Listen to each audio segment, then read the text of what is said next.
Everyone welcome to Crystal IQ knowledge. इस video में हम पढ़ेंगे class 7th history chapter 9 the making of regional culture का part 2। ठीक है, पार्ट फर्स्ट में हमने कई सारी चीज़ें कवर की थी, जैसे कि हमने देखा था कि लैंग्वेज के बेसिस पे डिफाइन कर देते हैं, मतलब कि आइडेंटिफाई कर लेते हैं कि पीपल कहाँ से बिलोंग करते हैं। इंटरमिक्सिंग होती है कल्चर की ना, लोकल ट्रेडिशंस जो होते हैं, तो एक जो कल्चर का एक नया फॉर्म निकल के आता है। ठीक है, चेरा और मलयालम लैंग्वेज के बारे में देखा था, जो कि कहाँ पर बोली जाती थी, केरला में बोली जाती थी। ठीक है, और फिर उसके बाद में लीलाती कलम और ये मनी प्रॉब्लम, ये इंपॉर्टेंट था। ठीक है, फिर इसके बाद में हमने जगन्नाथ कल्ट के बारे में देखा था। अनंत वर्मन जो थे उन्होंने बनवाया था जगन्नाथपुरी का, है ना। और फिर उसके बाद में जो ये सब देखा था कि विमेन जो होती थी वो सती वगैरह प्रैक्टिस किया करती थी, है ना। फिर ये मैप देखा था, जितने भी रीजन हमने डिस्कस किए हैं चैप्टर में, तो इसमें मैप में बताया गया, जैसे कि यहाँ पर चेरा थे, है ना।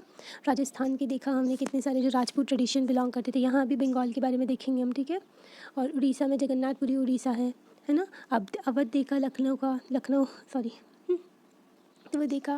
फिर कथक की स्टोरी देखी हमने, कथक कैसे इवॉल्व हुआ, है ना। कथक जो डांस फॉर्म है बहुत ही इंपॉर्टेंट है ना। तो फिर ये सारी चीज़ें देखी हमने। फिर उसके बाद में यहाँ क्लासिकल डांसेस देखे, ये इंपॉर्टेंट था कि क्लासिकल डांसेस भरतनाट्यम तमिलनाडु का, कथकली केरला, उड़ीसी उड़ीसा, कुचिपुड़ी आंध्र प्रदेश, मणिपुर मणिपुरी। ठीक है, तो मणिपुरी मणिपुर। ठीक है, सतारिया भी है असम का। तो ये क्लासिकल डांसेस हैं। हमने मिनिएचर पेंटिंग्स के बारे में पढ़ा था। जो मिनिएचर पेंटिंग्स होती हैं स्मॉल साइज होती हैं, है ना। और जो अकबर जो मुगल एम्परर्स थे ना, वो लोग बहुत पसंद किया करते थे मिनिएचर पेंटिंग। और फिर धीरे धीरे ये जो राजपूत वगैरह हैं और दूसरे जो रीजनल रूलर थे उनको भी बहुत अच्छी लगने लगी, तो वो लोग भी अपने कोर्ट, अपने जो मैन्यूस्क्रिप्ट वगैरह जो भी लिखा रहता था ना, लिटरेरी वर्क है कुछ भी है, तो उसको एक ये पिक्चर देने का कोशिश करते थे, जैसे कि ये पेंटिंग बनवा करके। ठीक है, तो ये कंगरा स्टाइल ऑफ पेंटिंग भी देखा था हमने, है ना। ये वाला जो कंगरा स्टाइल ऑफ पेंटिंग है ये, है ना, तो ये वाला, तो ये इंपॉर्टेंट था। अभी अब देखते हैं क्लोज़र लुक बंगाल की तरफ। बंगाल पे चलते हैं, वहाँ की रीजनल लैंग्वेज कैसे डेवलप हुई। ठीक है, तो हम देखते हैं। हमने देखा था जो शुरू में हमने पढ़ा था ना, कि हम आइडेंटिफाई कर लेते हैं पीपल को उनकी लैंग्वेज की तरह, है ना। लैंग्वेज अगर जो बोलते हैं ना, तो उस हिसाब से हम एग्जाम जो आइडेंटिफाई कर लेते हैं पीपल जो है कहाँ से बिलोंग करते होंगे, है ना। तो ऐसा भी सोच लेते हैं कि उस रीजन में तो ये लैंग्वेज बोली जाती होगी। जैसे कि बंगाल में हम सोचते हैं कि बंगाली ही बोली जाती है ना, बंगाली ही बोलते हैं वहाँ पर, ऐसा लगता है हमें। हाउएवर ये इंटरेस्टिंग है कि बंगाली जो है अभी की टाइम पर जो रिकॉग्नाइज़ की गई है वो ना संस्कृत से डिराइव हुई है। अर्ली संस्कृत टेक्स्ट जो कि ये जो है सजेस्ट करता है कि पीपल ऑफ बंगाल जो संस्कृत लैंग्वेज नहीं बोला करते थे। ठीक है, देन फिर न्यू लैंग्वेज आई कैसे। ठीक है, जैसे कि बंगाली जो है संस्कृत से निकल के आई है। पहले पीपल संस्कृत नहीं बोला करते थे यहाँ पर, तो फिर बंगाली बनी कैसे, है ना, लैंग्वेज कैसे हो गई वो। From the fourth third century commercial ties begin to develop. तो कमर्शियल टाइज हो गई थी बंगाल और अवध के बीच में। कमर्शियल टाइज मतलब कि ट्रेड वगैरह बहुत अच्छे से होने लगा था। तो उसकी वजह से क्या हुआ, ग्रो होने लगा जो संस्कृत का इन्फ्लुएंस, क्योंकि अवध में ना संस्कृत बोली जाती थी। ये जो मैन्यूस्क्रिप्ट दी है ना, ये palm leaf manuscript earliest Bengali Ramayana की है। ठीक है, तो ये दी हुई है यहाँ पर। फिर ड्यूरिंग फोर्थ सेंचुरी में गुप्ता रूलर इस्टेब्लिश हो गए। ठीक है, गुप्ता रूलर जो थे वो पेट्रोनाइज करते थे जो हिंदुज़म था उसको, तो ना ये इस्टेब्लिश हो गया। इनका पॉलिटिकल कंट्रोल भी हो गया नॉर्थ बंगाल में इनका पॉलिटिकल कंट्रोल हो गया। तो यहाँ पर ब्राह्मण सेटल होने लगे इस एरिया में। ठीक है, दस the linguistic and cultural influence from the mid Ganga valley become stronger. तो जो लिंग्विस्टिक एंड कल्चरल इन्फ्लुएंस था जो मिड गंगा वैली में, वो स्ट्रांग होने लगा और ज़्यादा आने लगा। ठीक है, और ज़्यादा फैलने लगा जो ये वाला जो हिंदुज़म था यहाँ पर, और संस्कृत लैंग्वेज। इन दी 7th सेंचुरी चाइनीज़ ट्रैवलर जो कि ज़ुआंग थे, गुप्ता रूलर नहीं सॉरी, तो जो 17th सेंचुरी जो ट्रैवलर थे Xuanzang observe that the language related to Sanskrit were use all over the Bengal. तो संस्कृत से रिलेटेड कुछ लैंग्वेज यूज़ होने लगी सारे जो बंगाल में। ठीक है, क्योंकि अवध में संस्कृत बोली जाती थी और संस्कृत का इन्फ्लुएंस पड़ने लगा था बंगाल में। फ्रॉम 8th सेंचुरी, अब 8th सेंचुरी में क्या हुआ कि जो बंगाल था ना वो सेंटर बन गया regional kingdom, became centre of regional kingdom under Palas. Bengal में पाला का रूल था। पालास जो थे, है ना, हमने पढ़ा भी था पालास के बारे में। तो ये जो थे बुद्धिज़्म को मानते थे, है ना। तो 8th सेंचुरी में यहाँ पर पालास का रूल हो गया। Between 4th and 16th century, 14 and 16th century, 8th century में देखा पालास का रूल हो गया, and 14th and 16th century Bengal जो रूल कर रहे थे सुल्तान। ठीक है, अब यहाँ पर सुल्तान का रूल हो गया। पालस के बाद में यहाँ पर सुल्तान का रूल्स आया, जो कि इंडिपेंडेंट रूलर्स थे दिल्ली के, जैसे कि दिल्ली की दिल्ली सल्तनत थी ना, तो वही रूल कर रहे थे यहाँ पर। चैप्टर 3 में हमने पढ़ा था दिल्ली सल्तनत के बारे में, तो वो यहाँ पर रूल कर रहे थे। इन 1586 जब अकबर ने जीत लिया बंगाल को, दिल्ली, जब ये सुल्तान के बाद में फिर मुगल आए थे, तो इन्होंने जीत लिया जब बंगाल को, इन्होंने फॉर्म किया न्यूक्लियस ऑफ द बंगाल सूबा, तो एक प्रोविंस बना दिया बंगाल को। वाइल पर्शियन यहाँ पर लैंग्वेज ऑफ एडमिनिस्ट्रेशन हो गई, Bengali develop as a regional language. तो यहाँ पर पर्शियन जो उन्होंने अपनी एडमिनिस्ट्रेशन की लैंग्वेज बना दी थी, मुगल कोर्ट में पर्शियन चलती थी, ठीक है। तो और बंगाली डेवलप हो गई थी एक रीजनल लैंग्वेज के तौर पर।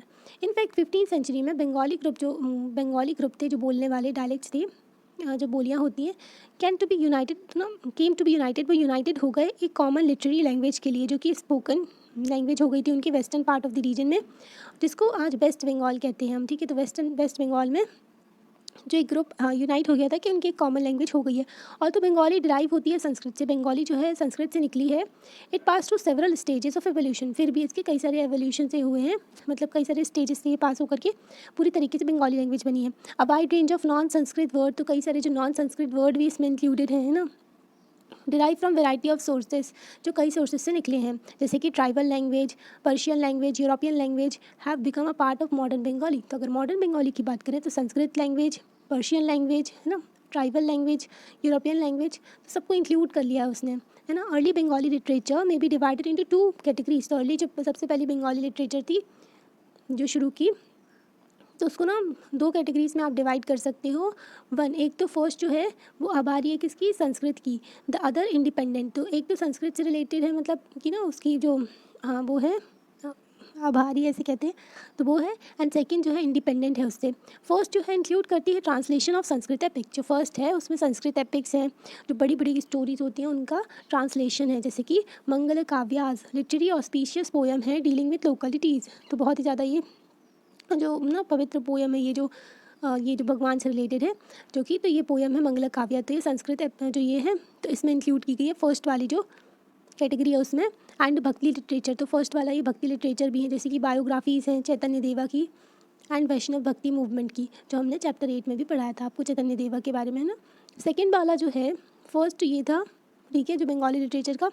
सेकेंड वाला था इंक्लूड करते हैं नाथ लिटरेचर, तो इसमें सेकेंड वाले में नाथ लिटरेचर हैं, सच एज सॉन्ग ऑफ मायनमती गोपी चंद्रा के गाने हैं, जो भजन वगैरह, एंड स्टोरीज हैं जो वर्शिप ऑफ धर्म ठाकुर एंड फेरी टेल्स हैं, फॉक टेल्स हैं एंड बैलेड्स हैं, ठीक है। स्टोरीज वगैरह और जो पोयम वगैरह सब कुछ इसमें है, ठीक है। तो मायनमती एंड गोपी चंद्र हैं, इनके सॉन्ग हैं, ठीक है। सेकेंड वाले में ये सारा इंक्लूड है। The text belonging to the first category, जो फर्स्ट कैटेगरी का टेक्स्ट है वो इस ईयर है, हम उसकी डेट पता लगा लेते हैं। सेवरल मैन्यूस्क्रिप्ट मिलती हैं हमको जो इंडिकेट करती हैं कि कंपोज किया गया था लेट 15 एंड मिड 18 सेंचुरीज़ में। जो सेकेंड कैटेगरी का टेक्स्ट है उसको ना ओरली सर्कुलेट किया गया, can not be precisely dated, तो हम उसको ना अच्छे से डेट नहीं कर पाते हैं, उसका डेट पता नहीं लगती है जो सेकेंड कैटेगरी का है। तो they were particularly popular in eastern Bengal, तो ये जो थे ना पॉपुलर थे ईस्टर्न बंगाल में। Where the influence of Brahmans was relatively work. Eastern Bengal कौन सा, ईस्टर्न बंगाल बांग्लादेश वाला, है ना। तो वो ईस्ट बंगाल था पहले, फिर ईस्ट पाकिस्तान बन गया, फिर बांग्लादेश बन गया। मायनवती गोपी चंद्र यहाँ धर्म ठाकुर के ये कुछ दिया हुआ है, ठीक है, जो उनके बारे में दिया हुआ है। नाथ ऐसे एस्थेटिक जो कि ना साधु हुआ करते हैं, जो संत हुआ करते हैं, वो engage in variety of yogic practice, तो योगिक प्रैक्टिस किया करते थे वो, है ना। तो ये दिया हुआ है। पीर्स एंड टेम्पल्स के बारे में देखते हैं। पीर एक पर्शियन वर्ड है जिसका मतलब होता है स्पिरिचुअल गाइड, मतलब कि जो वो होते हैं ना धर्म गुरु जो कि गाइड करते हैं, तो वही, तो ये सूफीज़ में पीर हुआ करते थे, है ना। अभी तो क्या हो रहा था, जो 16वीं सेंचुरी में ना पीपल ना माइग्रेट करना शुरू कर दिए थे बहुत सारे, जो लेस फर्टाइल वेस्टर्न बंगाल से forested marshy areas of south eastern Bengal. अभी देखो हम बताते हैं आपको, इसको आप बंगाल मान लो, ठीक है। तो ये था ईस्ट बंगाल और ये था वेस्ट बंगाल, भी लिख दिया, सॉरी, ये जो हाँ वेस्ट बंगाल, ठीक है। तो पीपल ना इधर से यहाँ पर रहते थे, ठीक है, तो वो माइग्रेट करके इधर जा रहे थे, ये है साउथ ईस्टर्न पार्ट, ठीक है। तो यहाँ पर जा रहे थे, यहाँ पर जो नदी जो थी ना वहाँ डेल्टा भी बनता है यहाँ पर, और जो बहुत ज़्यादा फर्टाइल लैंड है, तो यहाँ पर जा रहे थे पीपल माइग्रेट होके। तो फिर क्या हुआ, जब वो ईस्टवर्ड मूव करके थे, क्लियर किया उन्होंने फॉरेस्ट को, ठीक है, वहाँ पर फॉरेस्ट वगैरह काटे और फिर राइस की खेती करने लगे, क्योंकि वहाँ पानी बहुत था, ठीक है, और पानी लगता है बहुत ज़्यादा चावल की खेती करने में। लोकल कम्युनिटीज़ जो थी फिशर फॉक थे। फिशर फॉक क्या होते हैं, फिशर फॉक होते हैं मछुआरे जो मछली पकड़ते हैं, ठीक है। And shifting cultivators often tribal, shifting cultivators क्या करते हैं, एक जगह पर बहुत सारे पेड़ लगे हुए हैं, ठीक है, तो वो वहाँ के पेड़ को काटेंगे, फिर उसको ना जला देंगे, और फिर जो राख बचेगी उसको मिट्टी में मिलाएंगे, फिर वहाँ पर खेती करेंगे। फिर 1-2 साल बाद जब वहाँ की फर्टिलिटी लूज़ होने लगेगी ना, मतलब सॉइल जो है एक ही जगह पर अगर खेती करो तो वो अच्छा नहीं रहता है, फिर वो दूसरी जगह जाएंगे और फिर वहाँ पर पेड़ काटेंगे और फिर से यही काम करेंगे, तो इससे बहुत ज़्यादा नुकसान भी होता है वैसे। ठीक है। तो क्योंकि अगर आग वगैरह पकड़ ली तो ऐसा होता है। ठीक है। तो ऑफन जो ट्राइबल पीपल जो शिफ्टिंग कल्टिवेटर्स थे वो मर्ज हो गए न्यू कम्युनिटीज़ ऑफ पीजेंट में, तो एक नई कम्युनिटी बन गई इनकी पीजेंट की, तब मर्ज हो गए थे। This coincide with the establishment, तो इसी टाइम पर जो इस्टेब्लिशमेंट हो गया था मुगल कंट्रोल बंगाल पर। उनकी कैपिटल थी with the heart of the eastern delta at Dhaka. ये ऑफिशियल्स फंक्शनरीज रिसीव कर रहे थे, लैंड वगैरह उनको मिल रहा था और अपना मॉस्क वगैरह सेटअप कर रहे थे, वो मस्जिद वगैरह भी सेटअप कर रहे थे। हाँ, and that serve as a centre for religious transformation, तो यहाँ पर अब रिलीजियस ट्रांसफॉर्मेशन भी होने लगा था क्योंकि मस्जिद होने लगी थी। तो यहाँ पर इस्लाम जो रूल था वो जो मुस्लिम वगैरह थे जो वो वाले होने लगे थे। Early settler sought some order and assurance in the unstable condition. Early settler जो थे तो कुछ उनको ऑर्डर एंड अश्योरेंस लगा अनस्टेबल कंडीशन जो न्यू सेटलमेंट्स हो रहे थे उससे। तो these were provided community leaders who also functions as a teacher and educators। तो यहाँ पर ना जो कम्युनिटी लीडर्स हो गए थे, अब देखो पीर्स थे ना, वो इनको कम्युनिटी लीडर लगने लगे थे, हो गए थे मतलब कि। तो ये जो थे ना, ये क्या करते थे, एक टीचर भी होते थे, लोगों को गाइड किया करते थे, और एजुकेटर्स भी हुआ करते थे जो जुडिशरी का काम किया करते थे, जो लोगों के डिस्प्यूट भी सुलझाते थे। और समटाइम्स तो इनको बोलते थे कि इनके पास तो बहुत सारी सुपर नेचुरल पावर है, और पीपल इनको बहुत ही ज़्यादा रिस्पेक्ट देते थे, अफेक्शन जो बहुत ज़्यादा कंपेशन जो ऐसे देखा करते थे रिस्पेक्ट से, तो वो पीर्स हो गए। ठीक है, उनको पीर्स बोला करने लगे, पीर्स बोलते थे। ठीक है, तो वहाँ पर होने लगे। दिस टर्म इंक्लूडेड सेंट, तो इसी टाइम पर ना सेंट जो थे और सूफीज़ जो थे, जो अदर रिलीजियस पर्सनालिटीज़ थी, डेयरिंग कोलोनाइजर्स थे, डिफाइड सोल्जर्स थे, various Hindu and Buddhist ditties थे, एंड इवन इसमें जो एनिमिस्टिक स्पिरिट, एनिमिस्टिक क्या होता है, जो कि ना हर चीज़ पे बिलीव करते हैं कि हर चीज़ पे सोल है, मतलब कि हर लिविंग थिंग्स में सोल है, चाहे वो प्लांट हो, जो कुछ भी हो, ऑब्जेक्ट हो, तो हर चीज़ में सोल होती है, तो वो एनिमिस्टिक है, वो ऐसे बिलोंग करते हैं। तो इस टाइम पर ये सारे लोग भी यहाँ पर आ रहे थे। ठीक है, the cult of peace become, तो पर यहाँ पर जो कल्ट था पीस का वो भी पॉपुलर हो गया था, और उनके शरीर हर जगह मिलने लगे बंगाल में। तो यहाँ पर ना टेम्पल बिल्डिंग भी हो रही थी बंगाल में फिर लेट 15th सेंचुरी में, जो कि ना फिर मतलब एंड हो गया था जो 19th सेंचुरी तक, मतलब कि 15th सेंचुरी से 19th सेंचुरी के बीच में टेम्पल्स भी बने थे यहाँ पर। और फिर चैप्टर 2 और 3 में हमने देखा था that temple and other religious structure जो थे, जो इंडिविजुअल भी बनवाया करते थे और ग्रुप भी बनवाया करते थे, जो कि पावरफुल हुआ करते थे, वो लोग हैं ना जिनके पास में वेल्थ होती थी, पैसा होता था, जो बहुत डिमॉन्स्ट्रेट करने के लिए, अपनी पावर को दिखाने के लिए एंड अपना जो भगवान के प्रति श्रद्धा वगैरह दिखाने के लिए, तो ये सब के लिए वो बनवाया करते थे। Money of the modest brick and terracotta temples, तो कई सारे जो टेराकोटा मिट्टी होती है तो उसके भी टेम्पल मिलते हैं बंगाल में, बिल्ड किए गए थे, support of several low social group, तो लो सोशल ग्रुप थे उन्होंने कि उनके सपोर्ट से भी बनाए गए थे, जैसे कि जो कुलू थे ऑयल प्रेसर थे बंगाल के, है ना, कंसारी जो थे बेल मेटल वर्कर्स थे, बेल मेटल वर्कर्स थे, मतलब ये बेल मेटल बनाया करते थे। Coming of the European trading, तो यूरोपियन ट्रेडिंग जब शुरू हो गई थी, यहाँ पर आ गए थे ये लोग, कंपनीज ने क्रिएट किया, न्यू इकोनॉमिक अपॉर्चुनिटीज़ बन गई थी, कई सारी फैमिलीज जो थी बिलोंग करती थी इन सोशल ग्रुप से, तो इनने इसके बेनिफिट भी लिए, है ना। शुरू में सब ठीक चल रहा था, फिर ये जो कंपनीज थी ना ये एक्सप्लॉइट करना शुरू कर दी थी लोगों को, तो सोशल एंड इकोनॉमिक पोजीशन इनकी इंप्रूव हो गई थी। अब ये देखो यहाँ पर ना दो स्ट्रक्चर दिए हुए हैं। फर्स्ट जो है डबल रूफ थैच्ड हट, ठीक है, थैच्ड तो ये जो घास फूस से बनाई जाती है, तो डबल रूफ का ये थैच्ड हट बनाया गया है, झोपड़ा जो है 2 रूफ है यहाँ पर, ठीक है, एंड 4 रूफ, यहाँ पर 4 रूफ का बनाया गया है टावर, ठीक है, तो ये है, ठीक है, तो ये वाला स्ट्रक्चर है। और यहाँ पर क्या दिया है, Krishna's with copy terracotta plague है, यहाँ पर ये पूरा एक ना प्लेग है जो कि शाया मरिया टेम्पल है विष्णुपुर में, ठीक है। फिर यहाँ पर दीप प्रोक्लेम, अब देखो जब लोगों की स्टेटस बढ़ने लगे, उनके पास पैसा होने लगा, तो वो लोग क्या करते थे, कंस्ट्रक्शन करवाते थे टेम्पल का। फिर लोकल डिटीज़ जो वर्शिप किए जाने लगे थैच्ड हट्स में, विलेज में, उनकी भी रिकॉग्नाइजेशन कर दी ब्राह्मण्स ने, ठीक है, ये भगवान है, तो वो लोग भी रिकॉग्नाइज कर लेते। जब लोकल डिटीज़ जो लोकल जो देवी देवता थे उनकी पूजा की जाती थी थैच्ड हट में, विलेज में, ठीक है, their images begin to house in temple, तो उनकी इमेजेस ना रखती जाती थी टेम्पल में। तो temple begin to copy double roof dochala and 4 roof chauchala, ठीक है, तो जो ये टेम्पल्स थे ना ये कॉपी करने लगे थे जो डबल रूफ डोचला को एंड जो 4 रूफ चौचला था स्ट्रक्चर ऑफ थैच्ड हट। तो ये देखो यहाँ पर देखा ना हमने, ये डबल रूफ एंड ये जो 4 रूफ जो था, ठीक है। फिर उसके बाद में यहाँ पर क्या हो रहा था, हमने देखा भी था, ठीक है, स्ट्रक्चर अभी देखा था, सॉरी, रिमेंबर दी बंगला डोम के बारे में चैप्टर 5 में देखा था। दिस लेड टू एवोल्यूशन, हो गया typical Bengali style in temple architecture, तो एक बंगाली स्टाइल निकल के आया टेम्पल आर्किटेक्चर में, ठीक है।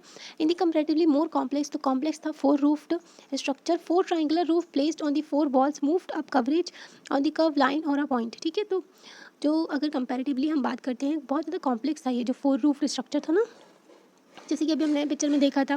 टेम्पल्स पर usually built on a square platform, तो टेम्पल्स जो स्क्वायर प्लेटफॉर्म पर बनाई जाती थी, स्क्वायर प्लेटफॉर्म उसके ऊपर टेम्पल बना दिया है ना, तो ये था। और फिर जो अंदर की दीवारें हुआ करती थी, इंटीरियर होता था, वो तो प्लेन होता था, पर आउटर जो वॉल्स हुआ करती थी उसमें बहुत ज़्यादा डेकोरेट किया करते थे, पेंटिंग वगैरह बनाते थे, ऑर्नामेंटल टाइल्स लगाते थे एंड टेराकोटा टैबलेट भी है ना। इन सम टेम्पल्स पर्टिकुलरली विष्णुपुर, जैसे कि विष्णुपुर का देखें, बनकुरा डिस्ट्रिक्ट वेस्ट बंगाल का, इसमें कई सारे डेकोरेशन मिलती है और बहुत ज़्यादा एक्सीलेंस की ज़रूरत थी इसमें, ठीक है।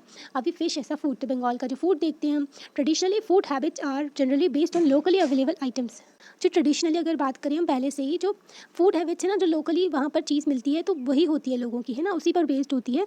Bengali is a riverine plain है, वहाँ पर बहुत ज़्यादा फर्टाइल जो फर्टाइल प्लेन पाया जाता है ना, और रिवर है which produce plenty of rice and fish, तो वहाँ पर राइस होता है और फिश होता है। अंडरस्टैंडली दीज टू आइटम्स, तो ये जो दोनों आइटम है ये मेन मेन्यू है जो पुअर बंगाली पीपल हैं वहाँ के। Fishing has always been an important occupation, जो फिशिंग है ना बहुत इंपॉर्टेंट ऑक्यूपेशन रहा है। बंगाली लिटरेचर में कई सारे जो ये सारी चीज़ें दी गई हैं जिससे हमको पता चलता है कि फ़िश वहाँ पर बहुत ज़्यादा यूज़ की जाती थी। व्हाट इज़ मोर, तो टेराकोटा प्लेक है ऑन वॉल्स ऑफ टेम्पल्स, बिहारास मिलते हैं हमको बुद्धिस्ट मोनेस्ट्रीज़ के, डिपिक्ट करते हैं जो सीन बना हुआ है वहाँ पर, जैसे कि टेराकोटा प्लेक है उसमें बना हुआ है जो स्कल्पचर वगैरह के थ्रू, है ना। बिहारा से वहाँ पर बना हुआ है कि जो फ़िश जो है ड्रेस की जाती थी, अच्छे से उसको बनाया जाता था यहाँ पर और मार्केट में बेची जाती थी, जैसे कि ये पिक्चर में दिया हुआ है। तो यहाँ पर क्या दिया हुआ है कि जो ना फ़िश को वो ठीक कर रहे हैं, जो भी कर रहे हैं, तो उसको ना ताकि कंजप्शन के लिए, खाने वगैरह के लिए। टेराकोटा प्लेक है ये, विशाखालक्षी टेम्पल, आरम्भग का, ये देखो ये ना, ये लेडी कर रही हैं। अभी यहाँ पर ब्राह्मण्स जो थे उनको अलाउड नहीं था कि वो नॉन वेजिटेरियन फूड खाएं, ठीक है। बट पॉपुलैरिटी ऑफ फिश जो थी लोकल डाइट में, जो ब्राह्मणिकल अथॉरिटीज़ थी उन्होंने रिलैक्स कर दिया, मतलब कि अपने लिए उन्होंने रिलैक्स कर दिया रूल्स, है ना। तो अब यहाँ के ब्राह्मण्स जो बंगाली के थे वो खा सकते हैं फिश, है ना। प्रोहिबिशन फॉर द बंगाली ब्राह्मण से भी ये मतलब रिलैक्स कर दिया गया था, इसको हटा दिया गया था।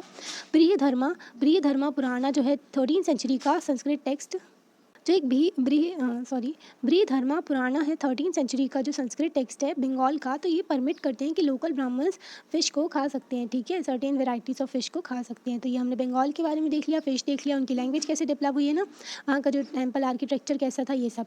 अब चैप्टर 2 हो गया कंप्लीट। एल्सवेयर में कुछ दिया है तो वो भी पढ़ लेते हैं, है ना।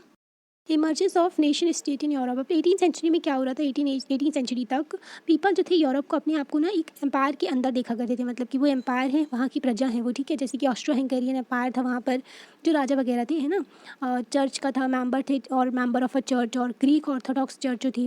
बट लेट 18 सेंचुरी में, मतलब कि जो 18 सेंचुरी के बाद में पीपल ना अपने आप को एक जो मेंबर देखने लगे थे, एक कम्युनिटी का जो कि एक कॉमन लैंग्वेज बोला करती है, मतलब कि फ्रेंच हो गई तो वो पूरी फ्रेंच कम्युनिटी हो गई, जर्मन कम्युनिटी, है ना।